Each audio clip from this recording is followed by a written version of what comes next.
UP board class 12 के प्यारे विद्यार्थियों, स्वागत है रिस्पॉन्सिव क्लासेस में। साहित्यिक हिंदी का मॉडल पेपर है जो आपके 18 फरवरी 2026 की बोर्ड परीक्षा के लिए बहुत ही महत्वपूर्ण है, जिसका कोड है 301MG। एक ये वायरल मॉडल पेपर है जो आपके सभी प्रश्नों को बोर्ड परीक्षा में फंसाएगा।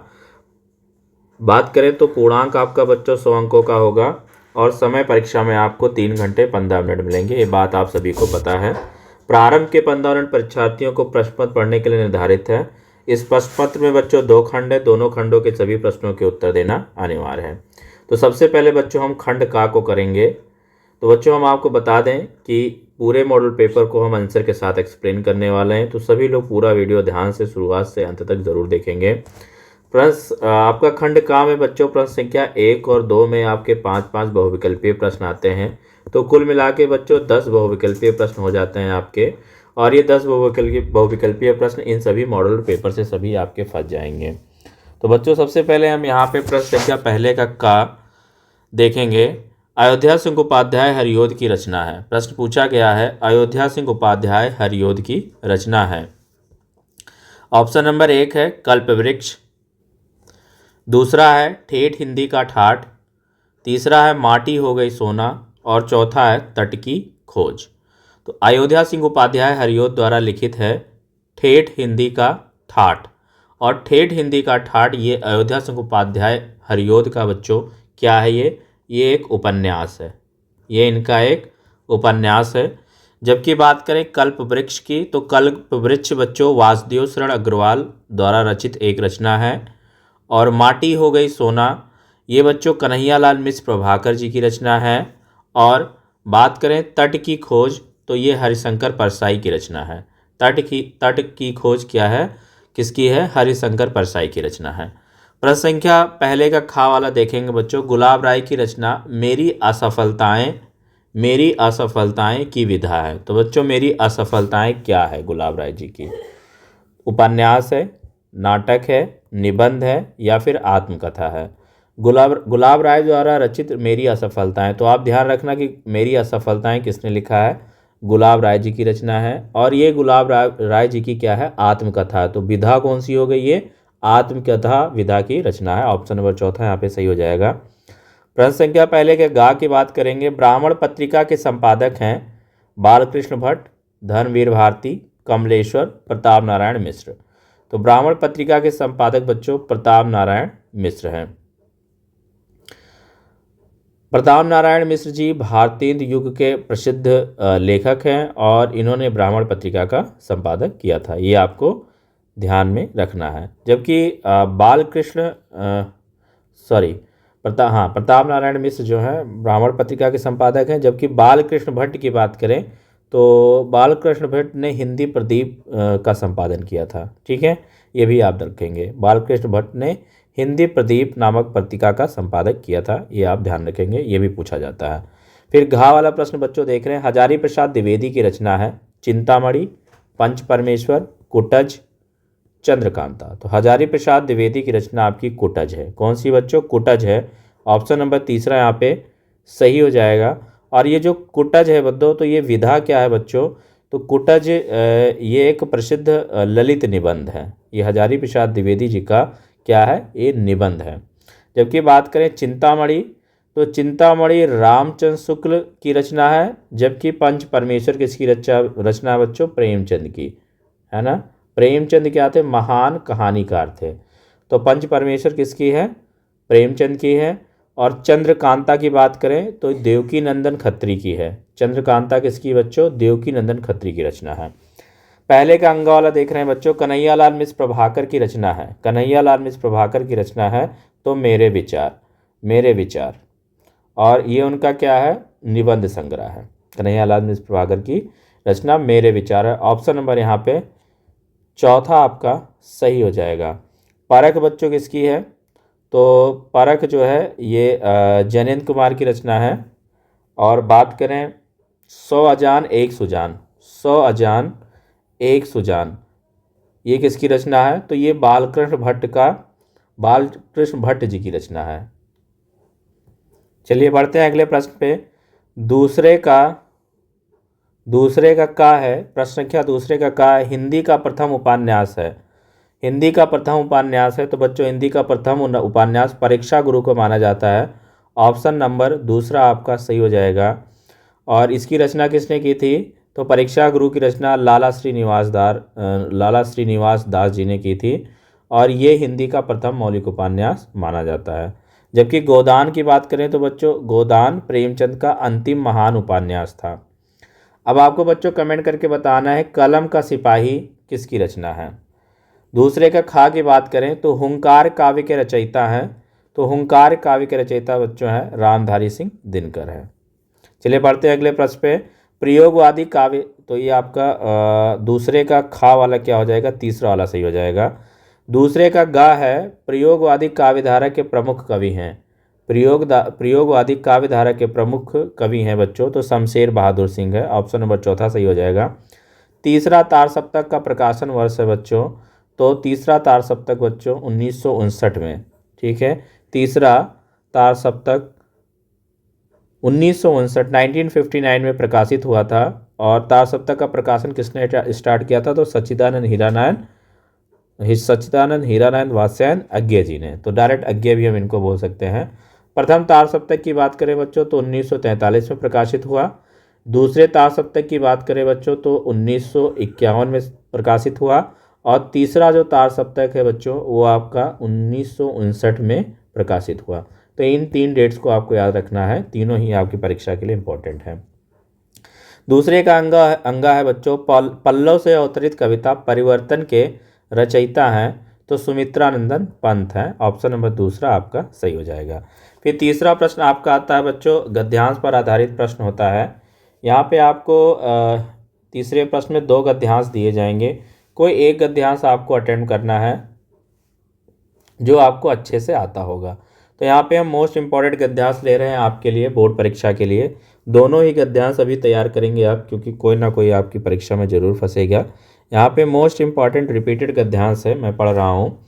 राष्ट्र का तीसरा अंग जन की संस्कृति है। मनुष्यों ने युगों युगों में जिस सभ्यता का निर्माण किया वही उसके जीवन की श्वास है। बिना संस्कृति के जन की कल्पना का बंधन मात्र है।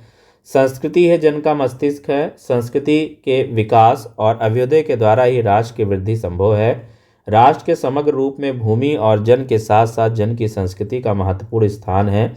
यदि भूमि हो और जन अपनी संस्कृति से विरहित कर दिए जाएं तो राष्ट्र का लोभ समझना चाहिए। जीवन के विटप को पुष्प संस्कृति है। जीवन के विटप का पुष्प को नहीं, जीवन के विटप का पुष्प संस्कृति है। संस्कृति के सौंदर्य और सौरभ में ही राष्ट्रीय जन के जीवन का सौंदर्य और यश अंतर्निहित है। ज्ञान और कर्म दोनों के पारस्परिक प्रकाश की संज्ञा संस्कृति है। तो बच्चों यहाँ पे देखिए का वाला प्रश्न पूछा गया, प्रस्तुत गद्यांश के पाठ और लेखक का नाम लिखिए। तो गद्यांश के पाठ का नाम है राष्ट्र का स्वरूप, और गद्यांश के लेखक का नाम है वासुदेव शरण अग्रवाल। खा वाला प्रश्न पूछा गया, संस्कृति के सौंदर्य और सौरभ में क्या अंतर्निहित है? तो संस्कृति के सौंदर्य और सौरभ में राष्ट्रीय जन के जीवन का सौंदर्य और यश अंतर्निहित है। राष्ट्र का तीसरा अंग क्या है? तो राष्ट्र का तीसरा अंग जन की संस्कृति है। घा वाला है, कब राष्ट्र का लोभ समझना चाहिए? यदि भूमि और जन अपनी संस्कृति से विरहित कर दिए जाएं तो राष्ट्र का लोभ समझना चाहिए। अंगा वाला प्रश्न है, रेखांकित अंश की व्याख्या कीजिए। तो देखिए बच्चों यहाँ पे आपका दे रखा है तीसरा लाइन से लेकर यहाँ तक का, ये हमें व्याख्यात करना है। तो रेखांकित अंश की व्याख्या में क्या है? वास्तव में संस्कृति मनुष्य का मस्तिष्क है और मनुष्य के जीवन में मस्तिष्क सर्वाधिक महत्वपूर्ण अंग है, क्योंकि मानव शरीर का संचालन और नियंत्रण उसी से होता है जिस प्रकार से मस्तिष्क से रहित धड़ को व्यक्त नहीं किया जा सकता, अर्थात मस्तिष्क के बिना मनुष्य की कल्पना नहीं की जा सकती। उसी प्रकार संस्कृति के बिना भी मानव जीवन की कल्पना नहीं की जा सकती। इसलिए संस्कृति के विकास और उसकी उन्नति में ही किसी राष्ट्र का विकास और उन्नति और समृद्धि निहित है। फिर देखिए अथवा में मोस्ट इम्पॉर्टेंट प्रश्न पूछा गया है, मोस्ट रिपीटेड एंड इम्पॉर्टेंट प्रश्न पूछा गया है, ठीक है। इस जो मतलब गद्यांश लिया गया है, ये गद्यांश भी अभी आप परीक्षा के पर्पज से तैयार करेंगे। निंदा कुछ लोगों की पूंजी होती है, बड़ा लंबा चौड़ा व्यापार फैलाते हैं वे इस पूंजी से। कई लोगों की प्रतिष्ठा ही दूसरों की कलंक कथाओं के पारायण पर आधारित होती है। बड़े रस विभोर होकर वे जिस तिस की सत्य कल्पित कलंक कथा सुनाते हैं और स्वयं को पूर्ण संत समझने और समझाने की तुष्टि का अनुभव करते हैं। तो बच्चों यहाँ पे देखिए का वाला है, उपयुक्त गद्यांश के लेखक और पाठ का नाम लिखिए। तो लेखक का नाम है हरिशंकर परिशाई और पाठ का नाम है निंदारस। रेखांकित अंश की व्याख्या कीजिए। तो देखिए पहली जो लाइन है इसे हमें क्या करना है, व्याख्यात करना है। तो कुछ लोग निंदा को इस प्रकार महत्व देते हैं जैसे व्यापारी अपनी पूंजी को महत्व देता है, वह निंदा को अपनी पूंजी समझते हुए व्यापार बढ़ाने में लगे रहते हैं। ये इसकी व्याख्या हो गई। गा वाला है, निंदा किसकी पूंजी होती है? निंदा किसकी पूंजी होती है बच्चों? तो निंदा कुछ लोगों की पूंजी की तरह होती है। घा वाला प्रश्न पूछा है कि सत्य कल्पित कलंक कथा का अर्थ स्पष्ट कीजिए। तो सत्य कल्पित कलंक कथा का अर्थ सच्ची काल्पनिक कलंक पूर्ण घटना है, ऐसी कथा जिसकी केवल कल्पना की गई हो। प्रत्येक व्यक्ति की अधिक से अधिक सभी जगह निंदा करना है, उसके जीवन का प्रमुख लक्ष्य होता है और उनकी अवधारणा होती है कि वह जितनी अधिक निंदा करेंगे उतना ही लाभ उनको प्राप्त होगा। फिर अंगा वाला प्रश्न बच्चों पूछा है कि कुछ लोगों की प्रतिष्ठा का आधार क्या होता है? तो कुछ लोगों की प्रतिष्ठा का आधार केवल निंदा होता है। तो इस प्रकार आपको 10 में 10 नंबर यहाँ मिल जाएंगे। फिर आपका बच्चा चौथा प्रश्न जो आता है वो पद्यांश पर आधारित होता है। इसमें भी 2 पद्यांश पूछे जाते हैं, प्रत्येक पद्यांश में 5 प्रश्न होते हैं, 5 × 2 यानी 10 नंबर का आपका पद्यांश आता है। मेरे प्यारे नौ जलद से कंज से नेत्र वाले, जाके आए ना मधुबन से और ना भेजा संदेशा। मैं रो रो के प्रिय विरह से बावली हो रही हूँ, जाके मेरी सब दुख कथा श्याम को तो सुना दे। उपयुक्त पद्यांश का शीर्षक तथा उसके रचयिता का नाम लिखिए। तो ऊपर का जो पद्यांश है बच्चों वो पवन दूतिका से लिया गया है, जिसके कवि हैं अयोध्या सिंह उपाध्याय हरिओध। खा प्रश्न पूछा गया है कि पवन दूतिका द्वारा किसने किसको संदेश भेजा है? तो पवन दूतिका द्वारा राधा ने श्री कृष्ण को संदेश भेजा। इस प्रकार आपको यहाँ 2 नंबर और यहाँ 2 नंबर मिल जाएंगे। रेखांकित अंश की व्याख्या। तो देखिए शुरुआत की जो 2 लाइनें हैं ये हमें व्याख्यात करनी है। रेखांकित अंश की व्याख्या में है कि राधा पवन रूपी दूती को कृष्ण के विरह में अपनी विरहविता सुनाते हुए कहती हैं, जब से मेरे प्राण प्रिय नए बादलों के समान श्याम वर्ण कमल से नेत्र वाले कृष्ण मथुरा गए हैं, तब से ना ही वे मधुबन लौट कर आए और ना ही कोई संदेशा भेजा है। फिर घा वाला प्रश्न है, प्रस्तुत पद्यांश में श्री कृष्ण के सौंदर्य का वर्णन किस प्रकार किया गया है? तो राधा के अनुसार श्री कृष्ण के नेत्र नवीन बादलों के समान पनीले और मनोहारी हैं। राधा का प्रेम उनके प्यारे प्राणप्रिय कृष्ण के वियोग में व्याकुल है। अंग वाला प्रश्न बच्चों, प्रस्तुत पद्यांश में प्रयुक्त रस तथा उसकी स्थायी भाव लिखिए। तो प्रस्तुत पद्यांश में श्रृंगार रस तथा इसका स्थायी भाव रति है। फिर देखिए अथवा में बच्चों very important, most important, repeated यहाँ पे पद्यांश लिया गया है कि मैं नीर भरी दुख की बल्ली, स्पंदन में चिर निस्पंदन बसा, क्रंदन में आहत विश्व हंसा, नयनों में दीपक से जलते, पलकों में निर्झरणी मछली। ठीक है, तो का है उपयुक्त पद्यांश का शीर्षक एवं रचयिता का नाम लिखिए। तो शीर्षक का नाम है गीत 3 और कवयित्री का नाम है महादेवी वर्मा। रेखांकित अंश की व्याख्या कीजिए। तो देखिए यहाँ पे जो पहली लाइन है ये हमें व्याख्यात करनी है। रेखांकित अंश की व्याख्या क्या है कि कवयित्री महादेवी वर्मा का कहना है कि मैं नीर भरी दुख की बदली हूँ, अर्थात मेरा जीवन दुख की बदलियों से घिरा हुआ है। जिस प्रकार बदली आकाश में रहती है किंतु दूर दूर तक फैले हुए आकाश का कोई भी कोना उसका स्थायी निवास नहीं होता है, वह तो इधर उधर भ्रमण करती रहती है, उसी प्रकार इस विस्तृत संसार में भी मेरा कहने के लिए मेरे पास कुछ भी नहीं है। मेरा तो इतना ही परिचय है, इतना ही इतिहास है कि मैं कल आई थी और आज जा रही हूँ। गा वाला प्रश्न है, नयनों में दीपक से जलते हैं में कौन सा अलंकार प्रयुक्त हुआ है? तो यहाँ पे रूपक अलंकार प्रयुक्त हुआ है। कवयित्री के निरंतर रुदन का क्या कारण है? तो प्रियतम से मिलने की व्याकुलता कवयित्री के निरंतर रुदन का कारण है। उपयुक्त पद्यांश में कवयित्री ने स्वयं को क्या बताया है? तो प्रस्तुत पंक्तियों में कवयित्री ने स्वयं को दुख की बदली बताया है। 5वें का वाला प्रश्न, निम्नलिखित में से किसी एक लेखक का साहित्यिक परिचय देते हुए उनकी प्रमुख कृतियों का उल्लेख कीजिए। तो बच्चों यहाँ पे देखिए आपके 3 लेखक दिए गए हैं, इन 3 लेखक में से किसी एक का आपको साहित्यिक परिचय देते हुए उनकी कृतियों का उल्लेख करना है। तो अभी आप तीनों तैयार कर लीजिए। वैसे यहाँ पे हमने हजारी प्रसाद द्विवेदी का लिखा है, तो ऐसे ही आपको बोर्ड परीक्षा में लिखना है हेडिंग डाल करके। ऐसे ही साहित्यिक परिचय लिखेंगे और फिर लास्ट में उनकी प्रमुख रचनाएं। तो आचार्य हजारी प्रसाद द्विवेदी के द्वारा लिखित प्रमुख रचनाएं जो हैं निम्नलिखित हैं। निबंध संग्रह की बात करें तो इन्होंने अशोक के फूल, कुटज, कल्पलता, आलोक पर्व। उपन्यास की बात करें तो बाणभट्ट की आत्मकथा, पुनर्नवा, आलोचना साहित्य सहचर और सूर साहित्य कबीर। इतिहास की बात करें तो हिंदी साहित्य का आदिकाल, ये सब इन्होंने लिखा है। ये इनकी प्रमुख रचनाएं हैं। फिर इनका इसी तरह एक कवि का साहित्यिक परिचय देते हैं, उनकी कृतियों का उल्लेख करना होगा। तो यहाँ पे देखिए हमने जयशंकर प्रसाद का लिया है। 3 कवि हमने बता दिया आपको, मैथिली शरण गुप्त, रामधारी सिंह दिनकर और जयशंकर प्रसाद। इन तीनों का तैयार कर लीजिए, एक ना एक आपके बोर्ड परीक्षा में आ जाएगा। जीवन परिचय में क्या है कि जयशंकर प्रसाद जी का जन्म काशी के एक वैश्य परिवार में सन 1889 ईस्वी में हुआ था। इनके पिता का नाम देवी प्रसाद था। इनके बचपन में ही पिता की मृत्यु हो जाने के बाद इनकी प्रारंभिक शिक्षा घर पर ही हुई थी। घर पर ही इन्होंने हिंदी, संस्कृत, उर्दू, फारसी आदि भाषाओं का गहन अध्ययन किया। इनकी आर्थिक स्थिति बहुत खराब थी। क्षय रोग से पीड़ित होने के कारण सन 1937 ईस्वी में अल्पायु में इन महान साहित्यकार का स्वर्गवास हो गया। इस प्रकार यहाँ पे साहित्यिक परिचय लिखा हुआ है, पॉज करके आप पढ़ लीजिए। और इनकी रचनाओं की बात करें तो आंसू, लहर, झरना, कामायनी, आंधी, इंद्रजाल, आकाशदीप, एक घूंट, कामना, कंकाल, तितली, इरावती, ये सब इनकी प्रमुख रचनाएं हैं। फिर छठा प्रश्न जो आता है बच्चों, पंचलाइट कहानी का सारांश लिखिए या फिर बहादुर कहानी के कथावस्तु का सार लिखिए। ये भी 5 नंबर का आपका आएगा 80 शब्दों में। तो यहाँ पे देखिए हमने पंचलाइट कहानी का सारांश लिख रखा है, जो कि फणीश्वर नाथ रेणु के द्वारा लिखित है। पंचलाइट कहानी जो है फणीश्वर नाथ रेणु द्वारा लिखित वातावरण प्रधान और आंचलिक कहानी है। इस कहानी के माध्यम से कहानीकार ने गांव की दशा का वर्णन किया है। सारांश की बात करें तो महतो टोली के लोग चंदे का पैसा एकत्र करके रामनवमी के दिन मेले से पंचलाइट खरीद कर लाते हैं, क्योंकि उसे मोहल्ले के लिए पंचलाइट एक नई वस्तु है, इसलिए पंचों के द्वारा लाए जाने पर पूरे मोहल्ले में कौतूहल है। ठीक है, इस प्रकार ये पॉज करके आप पूरा पढ़ लीजिए। पंचलाइट कहानी का सारांश मैं पहले भी आपको पढ़ा चुका हूँ, ये पूरा मैंने लिख दिया है।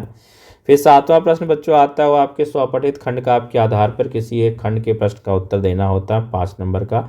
तो जो भी आप खंड काव्य पढ़ रहे हो, आपके ज़िले में जो भी पढ़ाया जा रहा है, जैसे कि अगर आप त्यागपथी पढ़ रहे हो या फिर मुक्ति यज्ञ या फिर आलोक वृत्त या फिर श्रवण कुमार या फिर सत्य की जीत या फिर रश्मि रति, तो इसमें से जो भी खंड काव्य आपने पढ़ रखा है उस खंड काव्य का प्रश्न आपको तैयार करना है। 5 में 5 नंबर यहाँ पे आपको मिलेंगे अगर आप अच्छे से लिखते हैं।